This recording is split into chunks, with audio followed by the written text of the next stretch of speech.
Bonjour tout le monde. Bien, écoutez, je veux saluer Valérie.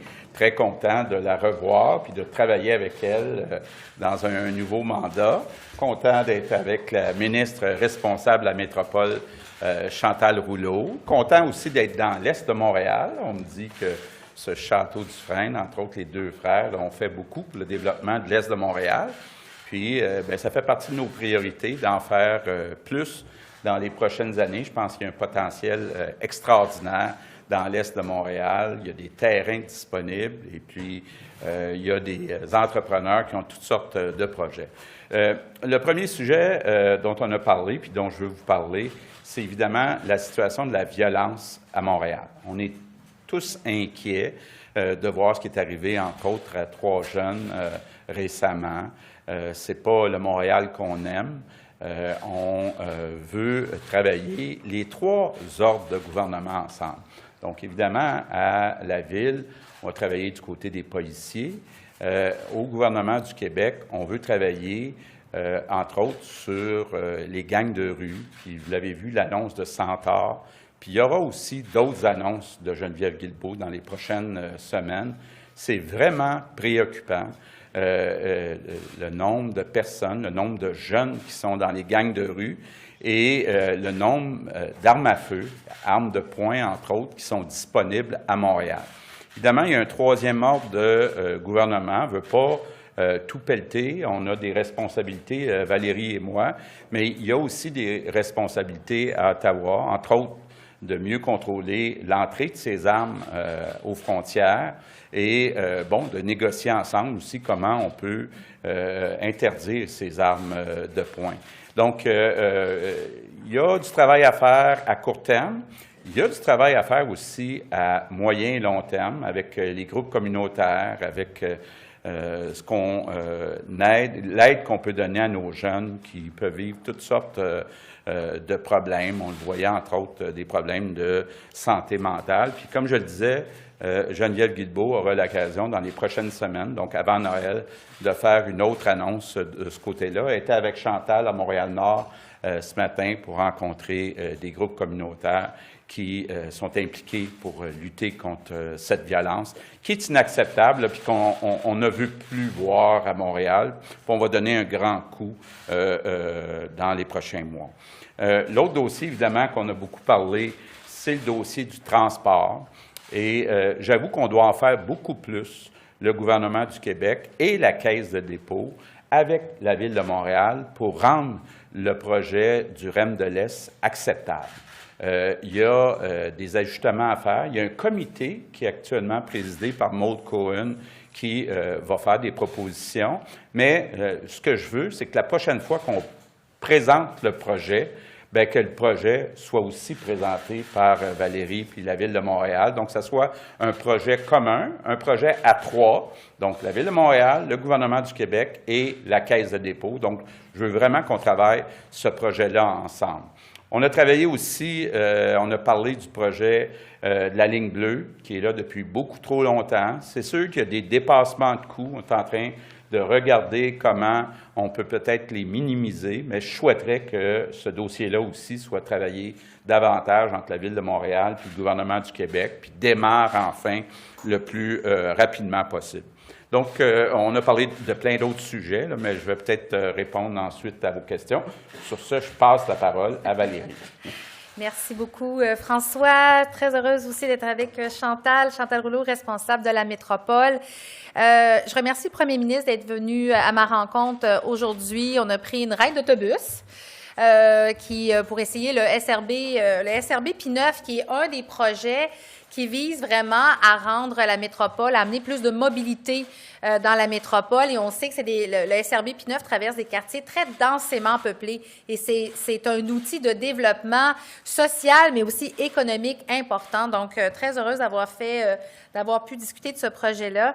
Évidemment, comme M. Legault le dit, la sécurité, c'est un enjeu qui nous touche, qui affecte nos communautés, ça affecte des familles. Et Montréal est une ville qui est reconnue pour être sécuritaire. C'est un des arguments qui nous permet de nous démarquer à l'étranger, soit pour attirer des touristes, des travailleurs, des étudiants. Alors, on y tient à cette sécurité et alors on va bien sûr y travailler d'arrache-pied. Chaque palier de gouvernement a des responsabilités à prendre. Pour la Ville de Montréal, c'est bien sûr d'investir, de soutenir le travail de nos policiers et policières. D'ailleurs, je tiens à les remercier. Ce matin même, il y avait des informations comme quoi des arrestations ont été faites. C'est plus de 500 armes qui ont été retirées des rues de Montréal depuis janvier dernier. Et ça, c'est grâce, entre autres, au travail de l'escouade de lutte contre le trafic d'armes, également l'escouade pour lutter contre les groupes criminalisés. Alors, ce travail terrain des policiers et policières est essentiel, mais aussi doit être accompagné du travail qui est fait dans les communautés de prévention de la violence, d'être près des communautés plus vulnérables. Et ça, c'est les organismes communautaires. Alors, pour nous, d'investir et de soutenir ces organismes-là, c'est très important. Et finalement, le dernier élément, c'est comment est-ce qu'on s'assure que les milieux de vie sont accueillants, font en sorte que peut-être qu'il y a des jeunes qui se disent « ben moi, je ne vais pas me tourner vers la criminalité parce que je vais à l'école, j'ai des possibilités d'emploi, je peux me déplacer facilement, je joue au basket ou à un autre sport. » Donc, qu'est-ce qui fait ça? Ou au hockey, c'est vrai, ben oui, c'est vrai. Alors, ou au basketball, moi je vais dire basketball. Mais il en demeure pas moins qu'il faut créer des conditions favorables pour que nos populations se sentent en sécurité, puis se dirigent vers des voies qui sont beaucoup plus intéressantes. On a bien sûr parlé effectivement de transport parce que c'est majeur. Il y a un projet auquel François et moi, on tient énormément et c'est la même chose pour Chantal, puis c'est le REM de l'Est. On considère vraiment que c'est un outil de développement du territoire incroyable. On sait quand il y a un axe de transport qui se crée, ça ouvre des possibilités, ça crée des opportunités de développement économique, d'habitation, de milieu de vie. Alors, c'est important d'y mettre toute l'énergie possible et je suis très heureuse d'entendre et qu'on réitère l'importance que les trois équipes travaillent ensemble, donc la Ville de Montréal, le gouvernement du Québec et la CDPQ Infra. Et bien sûr, on va attendre avec beaucoup d'intérêt ce qui va ressortir du comité aviseur en termes de propositions et de certaines idées qui pourraient être avancées. Peut-être le dernier élément sur lequel nous avons discuté, vous savez, qui me tient énormément à cœur, c'est celui de l'habitation. Et j'ai envie de vous dire que l'habitation, c'est souvent aussi une condition gagnante pour garder des milieux de vie sécuritaires. Alors, comment est-ce qu'on va continuer à investir ensemble, le gouvernement du Québec et la Ville de Montréal, pour soutenir la création d'unités de logement social, entre autres? Il en manque beaucoup à Montréal, mais je sens une volonté de venir nous appuyer dans cette démarche, dans cette priorité, en fait, de notre administration. Alors, encore une fois, merci beaucoup. Merci, François, de ces échanges francs, je dirais animés, avec beaucoup de rire, mais également avec une réelle préoccupation. Et ça me touche beaucoup de sentir cette préoccupation pour faire en sorte que Montréal demeure cette ville que l'on aime, cette métropole dynamique, mais aussi une métropole sécuritaire. Alors, merci beaucoup. Et je passe le micro, à Chantal Rouleau. Bien, merci beaucoup, Valérie, Monsieur le Premier ministre. Vraiment, oui, une belle rencontre, une belle discussion sur différents sujets et notamment sur la sécurité à Montréal, un sujet qui vraiment nous touche énormément.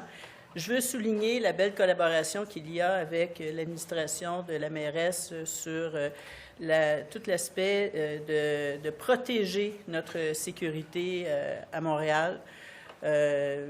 C'est une collaboration qui va se maintenir, évidemment, parce que, bon, là, il y a eu un renforcement des corps policiers. On voit effectivement qu'il y a des gestes très concrets qui sont posés pour enlever ces fameuses armes sur le territoire. Donc, ça porte fruit. Ces investissements qui sont faits, soit avec Centaure ou avec les investissements que fait la Ville de Montréal auprès de son service de police. Évidemment, ce qui est troublant, c'est qu'on fait face à des criminels. On fait face à des bandits qui ne respectent rien, qui ne respectent évidemment pas la vie de citoyens qui sont des victimes qui ne devraient pas, évidemment, être touchés. On parle d'une lâcheté de la part de ces bandits. Et là, ça suffit, on le dit, ça suffit. Il faut vraiment mettre les moyens que nous avons ensemble, tous les paliers de gouvernement, on doit agir concrètement. Alors, il y a un consensus qui est fait. Le gouvernement fédéral a en main une bonne partie des solutions. Encore ce matin, lorsque j'étais avec les organismes communautaires et les intervenants sociaux en compagnie de Geneviève Guilbeault, il en a été question. Le gouvernement fédéral est en mesure d'agir. Le gouvernement fédéral doit prendre ses responsabilités comme tous les niveaux d'intervention et doit vraiment faire preuve de courage et agir concrètement pour que définitivement on enlève ces armes à feu sur le territoire, qu'on bloque à la frontière ces armes à feu. Alors il y a consensus à travers tous ceux qui sont intervenants sur le terrain. Et là, il est vraiment temps d'agir parce que nous avons une métropole sécuritaire. Nous voulons que notre métropole demeure sécuritaire et nous sommes tous prêts à mener toutes les actions nécessaires pour que les citoyens, les jeunes, les familles, les parents ne nous disent plus, parce qu'on l'entend, ne nous disent plus qu'ils ont peur. Il faut régler cette situation. Et dans un ton un petit peu plus joyeux, mais on parle de l'Est. Nous sommes dans l'Est. On vient de faire un tour de SRB P9. Nous avons été privilégiés. C'est un exemple de ce qui se passe, de toute l'effervescence qu'on connaît dans l'Est de Montréal. Et ça passe par le transport collectif, évidemment. Puis le SRB P9, c'est un exemple de ce qu'on est en mesure de faire, de respecter les budgets, respecter les échéanciers et d'arriver avec un très beau projet qui répond aux besoins et qui transforme le milieu. Et ça fait partie, ça, quand on parle de prévention, là, dans l'assainissement du milieu, le transport collectif en fait partie. Parce qu'imaginez avec le SRB P9, ce qui prenait 40-45 minutes là, comme trajet, prendra 15 minutes ou même 20 minutes de moins. Alors, je veux féliciter toutes les équipes qui ont travaillé sur le SRB P9. Imaginez tous les autres beaux projets qui s'en viennent, le REM notamment, et toute cette effervescence pour transformer le territoire de l'Est de Montréal. Et nous allons continuer à travailler avec la Ville pour s'assurer, bien sûr, que les projets soient réalisés au bénéfice des citoyens de l'Est de Montréal. Merci. Merci beaucoup. Donc, on va débuter la période de questions pour les journalistes. S'il vous plaît, vous êtes assez nombreux. Donc, une question de relance. Et on va débuter avec Yves Poirier, TVA Nouvelles. Bonjour, M. Legault. Je veux juste vider peut-être la question de votre publication sur Facebook hier. Je sais que vous l'avez mise à jour là, concernant Janai Dopwell, notamment. Qu'est-ce que vous dites à la famille? Je pense que ce n'est pas un oubli volontaire, là, parce qu'il y avait un contexte de violence par arme à feu. Je comprends bien. Qu'est-ce que vous pouvez dire exactement. Je parlais du problème des armes à feu, qu'on doit travailler ensemble, les trois ordres de gouvernement, le municipal, Québec et Ottawa. Mais effectivement, c'est pas plus acceptable quand il y a de la violence qui se fait avec un couteau.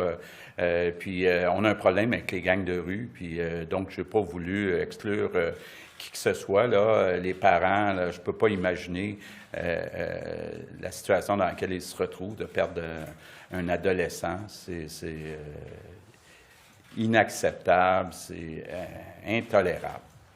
J'ai une question de mon collègue Alain Laforêt à Québec. Ça concerne, vous avez eu un appel important de Gary Bettman la semaine passée concernant les Nordiques. Est-ce que je me trompe? Non, j'ai parlé avec Gary Bettman, ça fait un certain nombre de mois. Est-ce que c'est du sérieux? C'est ça ma question, ce retour des Nordiques et votre implication dans le dossier, là. Bien, écoutez, il y a un aréna, un amphithéâtre qui a été construit à Québec, qui est très beau. il y a une volonté d'avoir une équipe à Québec. Et donc, si on est capable, Éric Gérard et moi, de mettre ensemble les différents blocs, l'amphithéâtre, les investisseurs, bon, évidemment, il y a le défi là, des 2 réseaux de sport, là, que ce soit RDS Bell et TVA Sport Québécois. Donc, c'est pas simple à mettre tout ça ensemble, mais je pense que les gens de Québec puis de l'Est du Québec aimeraient bien revoir les Nordiques. Puis je me dis que si Ottawa et Winnipeg sont capables d'avoir une équipe, ils devraient être capables d'en avoir une à Québec. Annie Guillemette, Cogeco Nouvelles. Oui, bonjour. Concernant le SRB, il y a eu comme une espèce de petit miracle. On a fait travailler Énergie, Hydro, la Ville, Transport Québec, tout ça, en même temps sur le même projet. Vous parlez beaucoup du REM de l'Est. Je sens une petite demande que ça devienne un projet de tout le monde en même temps. Pourquoi la Caisse semble travailler tout seul et la Ville rame à côté pour essayer d'embarquer dans le train, sans mauvais jeu de mots? Bien, écoutez, on a été très clair avec Charles Lemond, le président de la Caisse. On veut que la Caisse travaille avec la Ville de Montréal, travaille avec le gouvernement du Québec. Donc, ils ont présenté un projet. Ce projet-là doit être bonifié. Moi, je veux dire là, à ceux, entre autres, qui ont manifesté, là, je vous ai entendu, puis je comprends qu'il y a des améliorations à apporter au projet de la Caisse. On va le travailler avec la Ville de Montréal, avec le gouvernement du Québec. Parlons vaccin. Les parents des jeunes de 5 à 11 ans tapent du pied. On ne sait toujours pas ce qu'on va pouvoir faire à Noël, mais on espère que les jeunes seront vaccinés. Qu'est-ce qu'on sait de plus aujourd'hui là-dessus? Bon, je ne veux pas me scooper moi-même, là, mais demain, avec Christian Dubé, à Québec, je vais faire un point de presse pour expliquer en détail là, comment va fonctionner la vaccination des 5 à 11 ans. On commence cette semaine? Je vais tout vous dire ça demain. Henri Ouellet-Vézina de La Presse. Oui, bonjour à vous trois. Monsieur Legault, vous parlez de rendre le projet de REM de l'Est plus acceptable. Est-ce que ça veut dire que le financement du gouvernement pourrait éventuellement s'améliorer, ça va être bonifié? Bien, à ce moment-ci, on n'exclut rien. Vous savez, on parle d'un coût d'environ 10 milliards. Si jamais il fallait tout enfouir, ce serait 20 milliards, ça ne serait pas acceptable. Est-ce qu'on est capable de trouver des compromis? Je pense qu'on est tous les deux d'accord, Valérie et moi, pour dire qu'il y a des bouts qui peuvent rester en hauteur. Donc, ce qu'on veut, c'est de travailler un projet qui fasse l'affaire et de la Ville de Montréal, et du gouvernement du Québec, et de la Caisse de dépôt. Sur le contrôle des frontières, vous avez encore dit tantôt qu'Ottawa devait en faire plus. Qu'est-ce que vous demandez exactement? On a vu le ministre Lametti la semaine dernière dire que ce n'est pas exclu de renforcer les règles. Vos demandes, c'est quoi? C'est plus d'inspecteurs, plus de contrôle? Qu'est-ce que vous aimeriez voir concrètement aux frontières? Bien, la première chose, c'est qu'on veut interdire les armes de poing. Là, ce que je comprends, c'est que le gouvernement fédéral ne veut pas le faire à grandeur du Canada. Il voulait le donner aux municipalités. Je pense que les municipalités n'étaient pas d'accord avec ça. Nous, on a offert de le prendre au Québec. Donc, on est prêt à discuter avec le gouvernement fédéral, mais d'abord interdire les armes de poing. Puis, à partir du moment où elles sont interdites, bien, il faut qu'il y ait un meilleur contrôle aux frontières pour que ces armes-là n'entrent pas au Québec. Prochaine question, Agence QMI. Oui, bonjour. Donc, je voulais revenir sur votre campagne publicitaire que vous avez lancée ce matin, qui fait beaucoup réagir sur les réseaux sociaux. Donc, ce matin, on apprend que beaucoup de personnes de minorité qui meurent sous les mains des policiers. Pendant la fin de semaine, on a appris aussi par les personnes sur le terrain qu'il y a beaucoup de profilage encore. Donc, en vous attaquant au racisme ordinaire plutôt qu'à celui des institutions, est-ce qu'on se trompe de cible? Je ne suis pas sûr que j'ai tout compris votre question, là, mais il y a du racisme au Québec, malheureusement. Il y a eu du profilage racial. On n'en veut plus de la part des policiers. Ça ne veut pas dire qu'ils n'interviennent plus, mais on veut travailler pour lutter contre le racisme. Et une des façons de le faire, c'est via la publicité, pour sensibiliser tous les Québécois là, qu'on n'en veut pas de racisme au Québec. Parfait, merci. Prochaine question, Radio-Canada. Oui, bonjour Monsieur Legault, Madame Plante. Une réaction de chacun de votre part sur l'attitude, ce que vous comprenez d'Ottawa dans le dossier des armes à feu, à la fois sur les frontières et sur la modification éventuellement du code criminel. Comment vous qualifieriez leur attitude? Est-ce que vous vous sentez écouté, impatient, frustré? Bien, écoutez, vous le savez, pendant la campagne fédérale, j'ai été très vocable sur la question comme quoi le prochain gouvernement devait prendre ses responsabilités. Je me suis aussi présentée avec mes collègues d'Ottawa, pas d'Ottawa, mais de Gatineau, de Québec, de Laval et de Longueuil, parce que le trafic des armes et l'augmentation des crimes impliquant une arme à feu, ça ne se limite pas à Montréal, ça n'a pas de frontières, ça se promène. De là, pour nous, l'absurdité qu'une telle responsabilité soit donnée par le fédéral aux municipalités. Maintenant, je remercie le gouvernement du Québec qui a décidé de s'impliquer dans le dossier, entre autres avec Centaure. Ça donne un bon coup de main, mais il en demeure pas moins qu'on a un problème aux frontières, qu'on a un problème aussi au niveau des armes qui rentrent soit en pièces détachées ou autrement via les frontières. Et c'est là où, pour moi, je comprends que c'est une question sensible, mais gouverner, c'est choisir aussi. Et pour moi, quand on voit qu'il y a de l'augmentation de la violence, pas juste à Montréal, il y en a à Toronto, il y en a à Vancouver, il y en a dans plein de contrées au pays. Il faut prendre ses responsabilités. C'est des personnes qui décèdent et quand on voit que c'est des jeunes qui se retrouvent avec des armes, pour moi, c'est inacceptable. C'est pas ça qu'on est, c'est pas ça qu'on veut. Alors moi, je continue à demander haut et fort que les armes de poing soient bannies et qu'il y ait un bien meilleur contrôle au niveau des frontières. Et si ça, on doit aussi aller au niveau juridique pour les peines minimales, pourquoi pas? Bien, écoutez, moi, je dirais juste, on est prêt à travailler. Je pense que Yves Valérie et moi, là, avec le gouvernement fédéral, pour en faire plus, et il doit s'en faire plus. Et puis, bon, regardons en avant, là. Moi, j'espère, là, puis je pense qu'on va réussir à en faire plus avec le gouvernement fédéral. Bien sûr.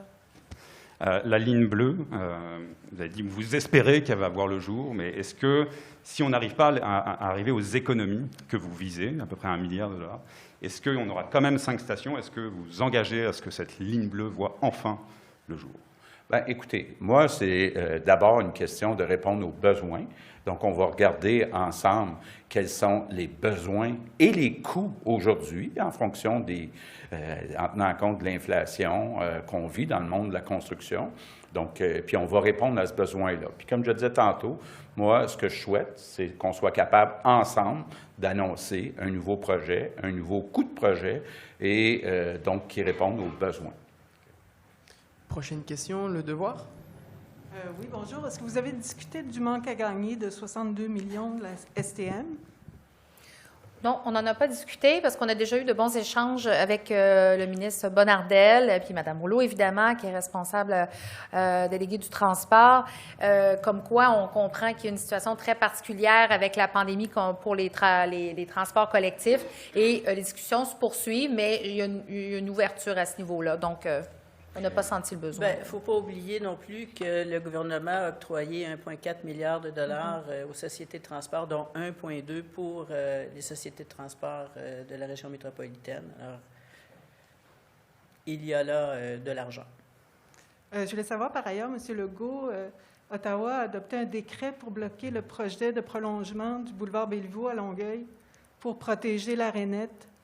Je me demandais qu'est-ce que vous pensez de ça? Parce que c'est un projet qui avait été approuvé par Québec, et si vous craignez un précédent.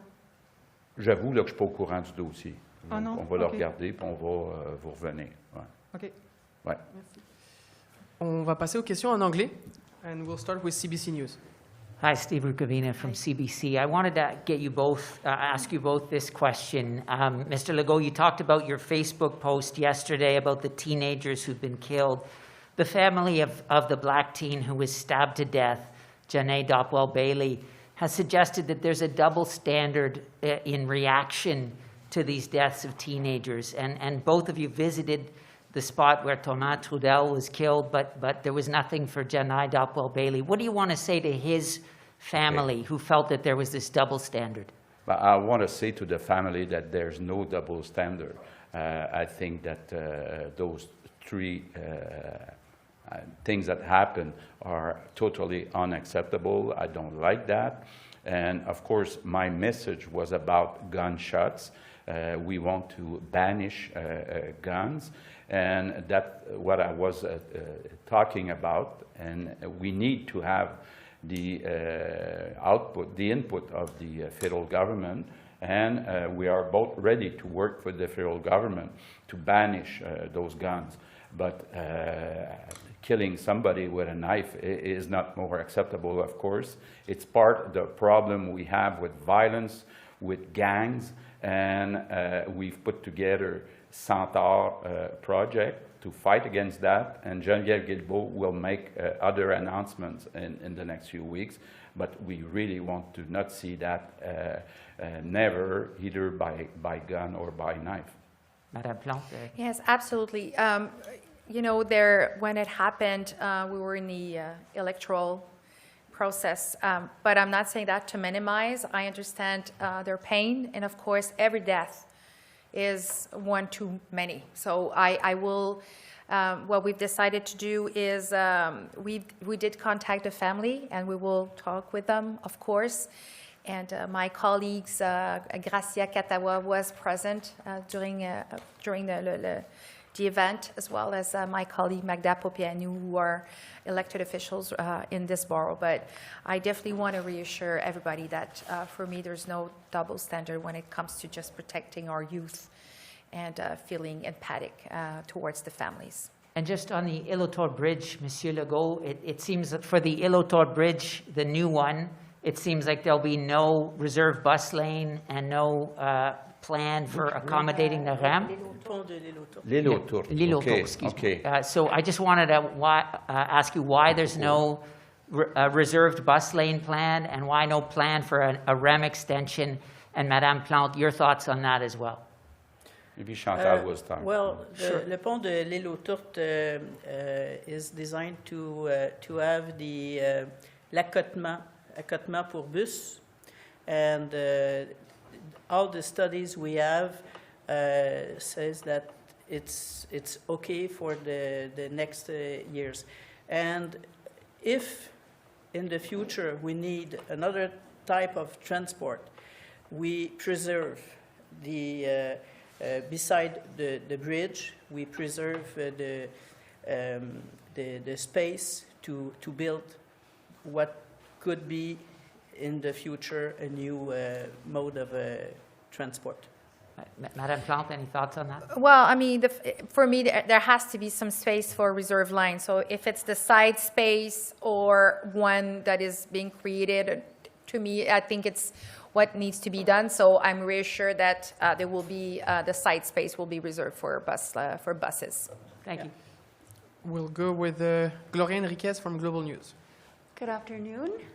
Premier Legault, my question is for you again on the Facebook post. I just want to know why it was important for you to make that correction on your Facebook post regarding the deaths of Thomas Trudel and Janai Doppel-Bailey. Okay, my first message was about guns. So that's why I talk about the two people, the young people that were killed. But once I've seen that some people were asking why I didn't talk about the one who was killed by knife, I said, hey, for me, it's also unacceptable. So I made the correction. But there's no double standard. We don't want to see this kind of violence by knife or by guns. And of course, for guns, we need the help of the federal government. And what's your message to Doppel-Bailey's family? But my message is that it's terrible what happened to their family. We must never see that, losing. I've got two guys. I cannot imagine how you feel losing one of your kids that is leaving before us. It's terrible. And lastly, we'll go with Montreal Gazette. Hello. You talked about the REM and the problems with making it sort of socially acceptable to the people in the East End of Montreal. Madame Plante, are you asking specifically the Caisse to look at burying some of it, and if so, how much of it in the East End? Well, when we first announced the project all together, the three of us, one of the things that was put forward by our administration was the idea of having a independent advisory committee. And that was put together. And to me, that's very reassuring, because right now they are working and looking at the entire parcours, how it's going to look, different options, underneath, on surface, looking at all those possibilities. And coming out of that, when they will be done, then it will be our responsibility, the government of Quebec, the City of Montreal, and the CDPQ, to look at what makes sense. Because I think everybody wants to have more transportation going east. We all agree with that. But what we're hearing as well is that people are worried about their milieu de vie and what will be the impact. So it is for us to answer that, and the City of Montreal is ready to continue to work with the Government of Quebec and CDPQ to find the best solution so we can have this amazing project, happening. Which includes burying part of it, maybe. Again, for me, the idea of having an advisory committee is exactly for that reason. I'm not an expert, but I want to hear people that have the expertise and knowledge and that are hearing what's going on to come up with propositions. Okay, and Mr. Legault, can you repeat in English, what is it exactly that you wish the federal government to do on guns? What are you asking them to do? First, it's important to be clear. The three of us have some work to do. So municipal level, provincial level, and federal level, we need to make sure we have more police people. We have to make sure that we have a strong group fighting against gangs, street gangs. But we also need to banish guns and have a better protection on the borders. And for that, we need the help of the federal government. And we are ready to work with the federal government to do more. To ban what kind of guns? Armes de poing. Handguns. Handguns. Yeah. Merci beaucoup. C'est ce qui met fin à la conférence de presse. Merci tout le monde. Merci tout le monde.